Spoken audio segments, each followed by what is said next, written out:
प्रभु यीशु मसीह के नाम से सबको जय मसीह की शालोम। मैं आपका दोस्त, आपका भाई पास्टर पंकज एक बार फिर से परमेश्वर का वचन आप लोगों के बीच में लेके आया हूं। जबकि आप इस वचन को हमारे YouTube channel serving people in need of fellowship पे सुन रहे हैं, सो मैं आपसे विनती करता हूं, अगर अभी तक आपने इस चैनल को सब्सक्राइब नहीं किया है तो कृपा करके कर दीजिए, और साथ ही में बेल बटन है उसको भी दबा दीजिए, ताकि जब भी डेली हम इस पे परमेश्वर का वचन डालते हैं आपको इजीली अवेलेबल हो जाए, और आप इसको शेयर करना मत भूलें। सो कृपया करके आप जरूर वचन को शेयर करा करें और परमेश्वर की आशीष प्राप्त करें। तो आइए आज के वचन को हम लोग सुनते हैं। तो आइए आज के वचन को हम लोग देखते हैं। हम पढ़ रहे हैं भजन संहिता, उसका 37 अध्याय, उसकी 1 आयत से।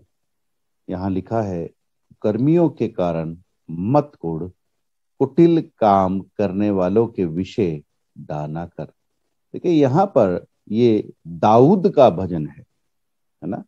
ये दाऊद उस समय में इस भजन को लिख रहा है जब बुरे काम करने वाले, है ना, और कुटिल लोग क्या कर रहे थे, दाऊद को सता रहे थे, तंग कर रहे थे। तो दाऊद परमेश्वर की आत्मा के द्वारा इन बातों को लिख रहा है, और ये बातें आज हम लोगों के लिए भी है। वो कहता है, कुकर्मियों के कारण मत कुढ़ और कुटिल काम करने वालों के विषय दान ना कर। पहली बात है, जो कुकर्मी लोग हैं, बुरा काम करने वाले हैं, उनके कारण मत कुड़कुड़ाओ। और दूसरी बात कहता है, कुटिल काम करने वालों के विषय डा ना कर। डा का मतलब होता है बदले की भावना, किसी से भी बदले की भावना मत रख। क्योंकि 2 आयत क्या कहती है, क्योंकि वह घास के समान झट कट जाएंगे और हरी घास के समान मुरझा जाएंगे। उनका इसका मतलब है, वो जब घास से उदाहरण दे रहा है तो वो ये बता रहा है कि वो लोग जैसे घास हमेशा हरी नहीं रहती, वैसे वो लोग भी, उनके काम भी हमेशा बने नहीं रहेंगे। जैसे घास के समान वो झटपट काट दिए जाएंगे और हरी घास के समान वो मुरझा जाएंगे।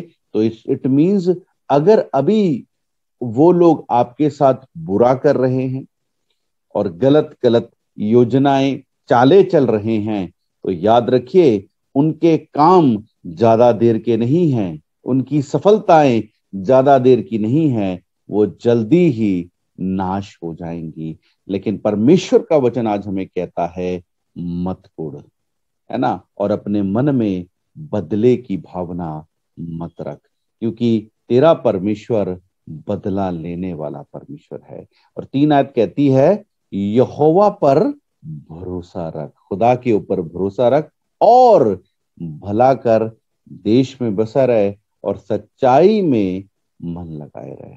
तो खुदावंद का कलाम कहता है, जो लोग आज आपके साथ बुरा कर रहे हैं, हो सकता है वो आज आपके परिवार में हो आपकी रिश्तेदारी में हो, आपके पड़ोस में हो सकता है वो लोग आपके, जहां आप जॉब करते हैं, बिजनेस करते हैं, वहां पर हो। लेकिन खुदा का कलाम कहता है, वो जितनी भी बुरी बुरी योजनाएं आपके खिलाफ बना लें, वो जितने भी नुकसान करने के लिए आपके लिए षड्यंत्र रच लें, लेकिन आपका परमेश्वर कहता है, वो घास के समान काट दिए जाएंगे और हरी घास के समान वो मुरझा जाएंगे।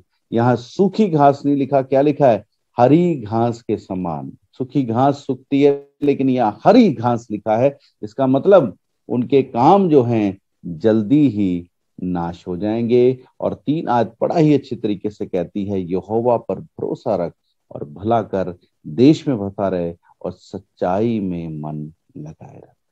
इसका मतलब, जो तेरे साथ बुरा करते हैं, जो तेरा बुरा सोचते हैं, जो तेरे खिलाफ योजनाएं बनाते हैं, परमेश्वर उनसे तेरे लिए बदला लेगा। लेकिन तेरा काम क्या है, तेरा काम है अपने परमेश्वर पे भरोसा रखना और भला करना, है ना।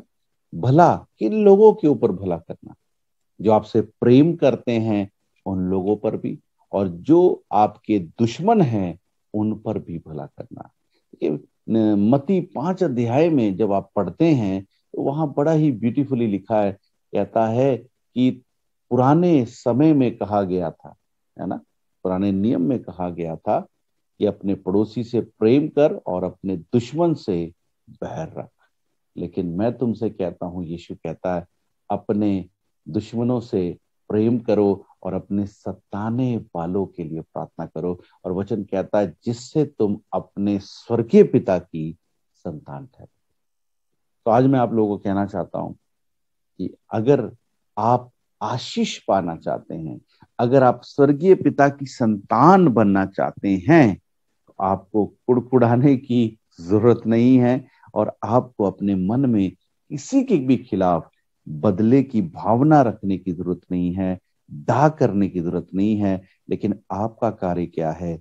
जो परमेश्वर का कार्य है। जैसे परमेश्वर धर्मी और पापी दोनों पर मैं बरसाता, परमेश्वर पापी और धर्मी दोनों पर सूर्य उदय करता है, उसी प्रकार से हम जब परमेश्वर की संतान है तो हमें भी अपने बैरियों से, अपने सताने वालों से प्रेम करना है, उनके लिए प्रार्थना करनी है। और देखिए 4 आयत कहती है, यहोवा को अपने सुख का मूल जान और वह तेरे मनोरथों को पूरा करेगा।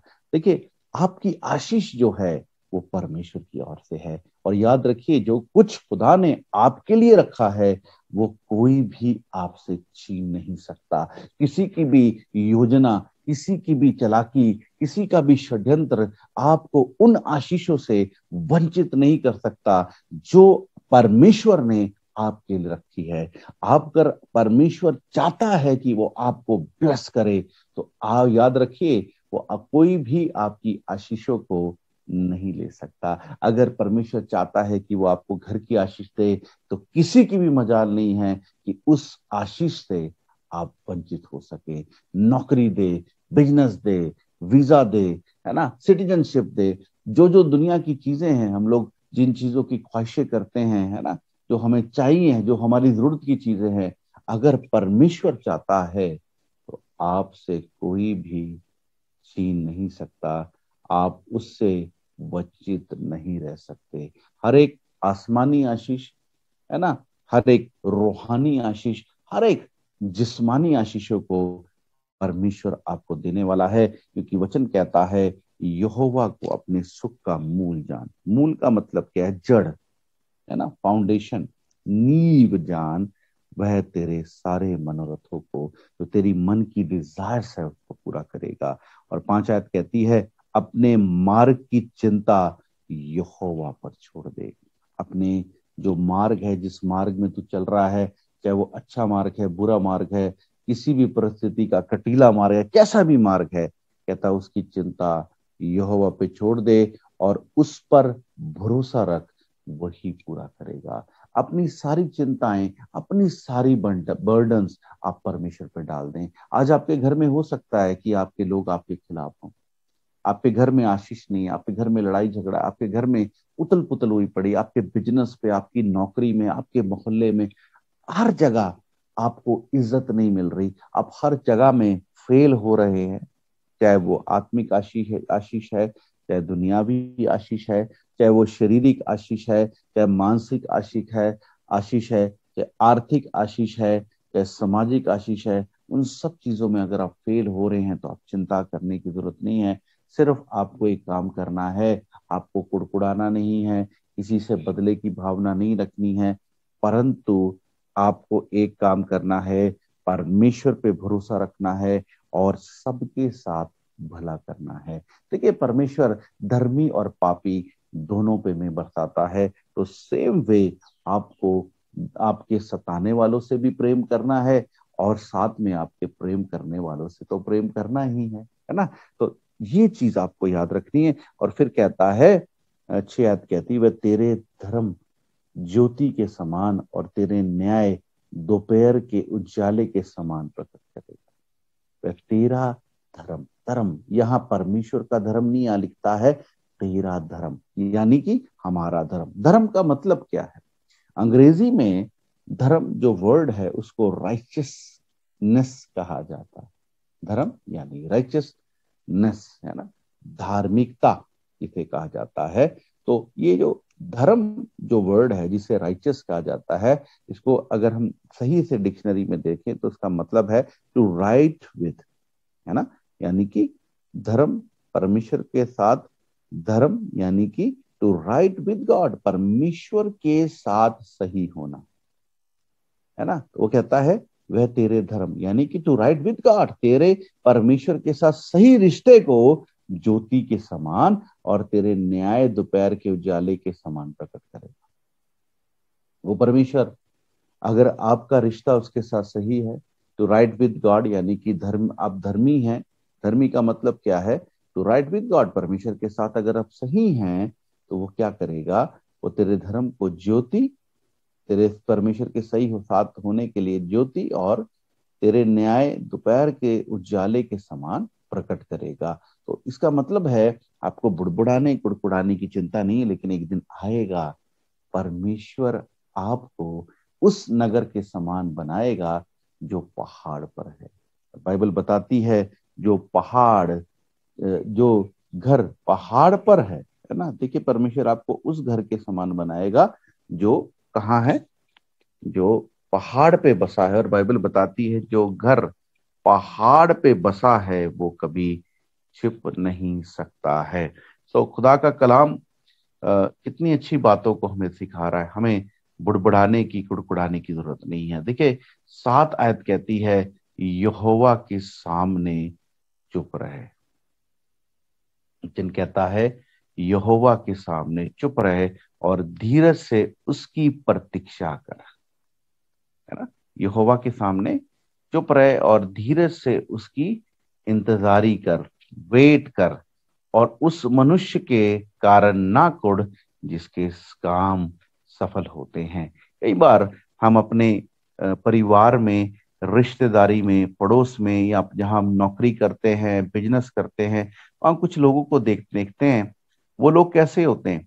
वो लोग, पहली बात तो है वो परमेश्वर का नहीं मानते, परमेश्वर का डर को नहीं मानते, लेकिन वो गलत चालों को चलते हैं। और उनके कामों के ऊपर आप देखेंगे, आप बोलेंगे अरे इसके काम तो बहुत बढ़ रहे, इसका बिजनेस तो भाई पहले लाखों में था अब तो करोड़ों में हो गया, अरे भाई ये तो बहुत अमीर हो गया, इसको तो बड़ी वो आशीष मिल रही, ये तो बहुत तरक्की कर रहा है। तो वचन क्या कहता है? उन मनुष्यों के कारण मत कुड़ जिसके काम सफल होते हैं, और वह बुरी युक्तियां निकालता है। और वह आदमी बुरी युक्तियां चलकर, चाले चलकर क्या करता है? अमीर हो जाता है, धन को प्राप्त कर लेता है। याद रखिए उन लोगों के कारण हमें कुड़ने की, बुड़बुड़ाने की जरूरत नहीं है, क्योंकि वचन कहता है क्रोध से परे रहे और जलजलाहट को छोड़, मत कुड़ उससे बुराई निकलेगी। तो वचन क्या कहता है? क्रोध मत करें, है ना, और जलजलाहट को छोड़ दे और मत कुड़े, क्योंकि उससे बुराई ही निकलेगी।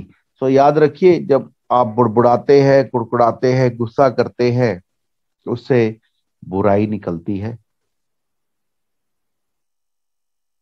और हबक्कूक 1:3 में लिखा है, अगर आप पढ़ेंगे हबक्कूक 1:3, वहां लिखा है परमेश्वर इतना पवित्र है कि वो बुराई को, पाप को देख नहीं सकता। याद रखिए अगर आप के अंदर बुराई है तो परमेश्वर आपको देख ही नहीं रहा, परमेश्वर आपको सुन ही नहीं रहा। लेकिन अगर आपके अंदर बुराई नहीं है, बुराई आती कैसे है? वचन क्या कहता है? क्रोध करने से, जलजलाहट को करने से, कुड़ने के द्वारा बुराई निकलती है ना। 37:8, वजन संहिता 37:8 यही कह रही है कि बुराई करने के द्वारा, बुराई आती कहां से है? जब हम क्रोध करते हैं, जलजलाहट करते हैं और कुड़कुड़ाते हैं। तो वचन, अगर आप बुराई आपके अंदर है तो उसको, उससे आपको क्या नुकसान है? कि परमेश्वर आपकी ओर देख नहीं रहा, याद रखिएगा। लेकिन अगर आप इसके विपरीत क्रोध नहीं करेंगे, जलजलाहट नहीं करेंगे और कुड़ेंगे नहीं, तो इसके विपरीत आप बुराई नहीं कर रहे हैं, परमेश्वर आपके साथ है और परमेश्वर आपके बैरियों से आपके लिए बदला लेगा, और परमेश्वर, आपका परमेश्वर, आपके बैरियों के बीच में ही आपको ऊंचा करेगा। तो याद रखिएगा। तो 9 आयत कहती है, क्योंकि कुकर्मी लोग काट डाले जाएंगे, और जो यहोवा की बाट जोते हैं वह पृथ्वी के अधिकारी होंगे। देखिए, कुकर्मी लोगों को परमेश्वर एक दिन नाश कर देगा। उन लोगों को जो आपके खिलाफ योजनाएं बना रहे हैं, जो आपके साथ गलत कर रहे हैं, आप जानते हैं वो हमेशा ही आपको धोखा देते हैं और आपको धोखा देकर आपके साथ बुरा करते हैं, लेकिन बाइबल बताती है आपका परमेश्वर उनको काट डालेगा, उनको नाश कर देगा। और बाइबल बताती है जो परमेश्वर की बाट जोते हैं, बाट का मतलब उसकी इंतजारी करते हैं, उसके न्याय की वेट करते हैं, जो उस पर भरोसा रखते हैं, वह पृथ्वी के अधिकारी हो जाएंगे। और फिर वचन क्या कहता है कि 10 आयत में, थोड़े दिन के बीतने पर दुष्ट रहेगा ही नहीं, और तू उसके स्थान को भली भांति देखने पर भी उसको नहीं पाएगा। तो याद रखिएगा, आपके कुड़कुड़ाने बुड़बुड़ाने से कोई फायदा नहीं है, उससे बुराई उत्पन्न होगी, और बुराई अगर आपके अंदर उत्पन्न है तो परमेश्वर आपको छोड़कर चला जाएगा। लेकिन याद रखिएगा, अगर आप बुड़बुड़ाएंगे नहीं, कुड़कुड़ाएंगे नहीं, तो आपका परमेश्वर, समय लगेगा लेकिन आपका परमेश्वर आपके बैरियों को, आपके जो आपके खिलाफ बातें करते हैं, उनको नाश कर देगा। और 10 आयत फिर से पढ़ दूंगा, थोड़े दिन बीतने पर दुष्ट रहेगा नहीं, और तू उसका स्थान को भली भांति देखने पर भी उसको नहीं पाएगा। तो हमें क्या करना है? हमें परमेश्वर पर भरोसा रखना है, और हमें धर्म के काम, भलाई के काम करना है, क्योंकि 11 आयत कहती है, परंतु नम्र लोग पृथ्वी के अधिकारी होंगे, और वो बड़ी शांति के कारण आनंद करेंगे। तो याद रखिए, आज परमेश्वर का वचन हमें क्या कहता है ना। दाऊद अपना तजुर्बा बता रहा है। दाऊद के खिलाफ सब थे। दाऊद के खिलाफ इजराइल का राजा शाऊल था। दाऊद के खिलाफ उसके उसके लोग थे। दाऊद के खिलाफ उसके दुश्मन थे। लेकिन बाइबल बताती है दाऊद ने परमेश्वर पे भरोसा रखा और भलाई के काम करना नहीं छोड़ा, परमेश्वर के साथ चलना नहीं छोड़ा। वो बुड़बुड़ाया नहीं, परिस्थितियों में कुड़कुड़ाया नहीं। देखिए, परमेश्वर ने उसे एक दिन ऊंचा किया, और उसे इजराइल का राजा होने के लिए उसका उसको परमेश्वर ने इजराइल की राजगद्दी पे बिठा दिया। सो आज मैं आप लोगों को उत्साहित करना चाहता हूं, परमेश्वर भी आपको राजगद्दी पर बिठाना चाहता है। वो राजगद्दी इजराइल की नहीं, वो राजगद्दी परमेश्वर के सिंहासन की राजगद्दी है। वो राजगद्दी परमेश्वर के सिंहासन की, परमेश्वर के तख्त की गद्दी है, जिसका तख्त कभी खत्म नहीं होता, जिसका राज्य कभी खत्म नहीं होता। लेकिन आपको अगर अपने दुश्मनों से अभी बदला चाहिए, या वो अनंत काल की राजगद्दी चाहिए, फैसला आपका है। याद रखिए, मत बुड़बुड़ाएं, मत कुड़कुड़ाएं, अपने बैरियों से प्रेम करें, उनके लिए प्रार्थना करें, क्योंकि वो नहीं जानते वो क्या करते। अगर वो परमेश्वर को जानते होते, अगर वो परमेश्वर के भय में होते, तो वो आपके साथ ऐसा नहीं करते। याद रखिएगा, जब आप प्रभु को नहीं जानते थे, हो सकता है कि आप अन्य जाति में से प्रभु में आए, हो सकता है कि आप बचपन से ही मसीह परिवार में हो, लेकिन जब आप मसीह को नहीं जानते थे, मसीह की शिक्षा पर नहीं चलते थे, तब आप भी उन्हीं की तरह थे। लेकिन जब आपने सच्चाई को जाना, तो आप आजाद हो गए, आपने अपने जीवन को बदल लिया। तो याद रखिएगा, वो नहीं जानते वो क्या करते थे, और एक समय वो भी था जब आप नहीं जानते थे कि आप क्या करते थे। तो इसलिए उनके कारण बुड़बुड़ाए ना, कुड़कुड़ाए ना, उस आशीष को देखें जो परमेश्वर आपको देना चाहता है। पौलुस कहता है रोमियो 8 के 18 में, कहता है जो ये परिस्थितियां हैं और ये जो बुरे हालात हैं, ये जो बुरे बातें हैं, लोग आपके खिलाफ हैं, लोग आपके खिलाफ षड्यंत्र रच रहे हैं, चुगलियां कर रहे हैं, झूठ बोल रहे हैं, आपको नीचा कर रहे हैं, आपको लॉस कर रहे हैं, इन लोगों की तरफ मत देखो। रोमियो 8 के 18 में वो कहता है, इन परिस्थितियों को, इन हालातों को मत देखो, पर उस महिमा को देखो, उस आशीष को देखो जो परमेश्वर आपको देने जा रहा है। तो याद रखिएगा, मत कुड़कुड़ाएं, मत बुड़बुड़ाएं, अपने कामों में लगे रहें, धर्म के काम करें, भलाई के काम करें। आपका परमेश्वर एक दिन आपके बैरियों को शर्मिंदा करेगा, और आपका परमेश्वर एक दिन आपके बैरियों के बीच में आपको ऊंचा करेगा, और आपका परमेश्वर एक दिन आपको वो तमाम आशीषें देगा जिनको आपकी जरूरत है। और आपका परमेश्वर एक दिन आपको उस नगर के समान बनाएगा जो एक पहाड़ पर बसा हुआ है, जो कभी छुपता नहीं है। और आपका परमेश्वर एक दिन आपको, जब वो आएगा हवा बादलों में, तो अपने साथ स्वर्ग में लेके जाएगा। मैं आज आप लोगों को यही बात कहकर उत्साहित करना चाहता हूँ, भजन संहिता 37 अध्याय को जरूर एक बार पढ़ें और देखें।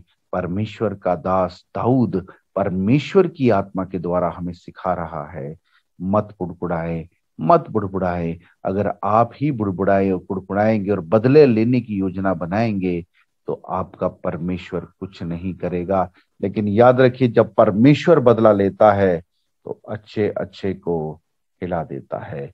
परमेश्वर आपको बहुत आशीष बरकत दे। आइए हम लोग प्रार्थना करें। आज के वचन को हमने देखा है, आइए हम लोग प्रार्थना करें कि प्रभु हमें क्षमा कर कि हम बुड़बुड़ाते और कुड़कुड़ाते हैं। प्रभु, बुरे हालात में हम बुड़बुड़ाते और कुड़कुड़ाते हैं। प्रभु हमें माफ और हमें क्षमा कर। प्रभु अपने लहू से हमें धो दे पिता परमेश्वर।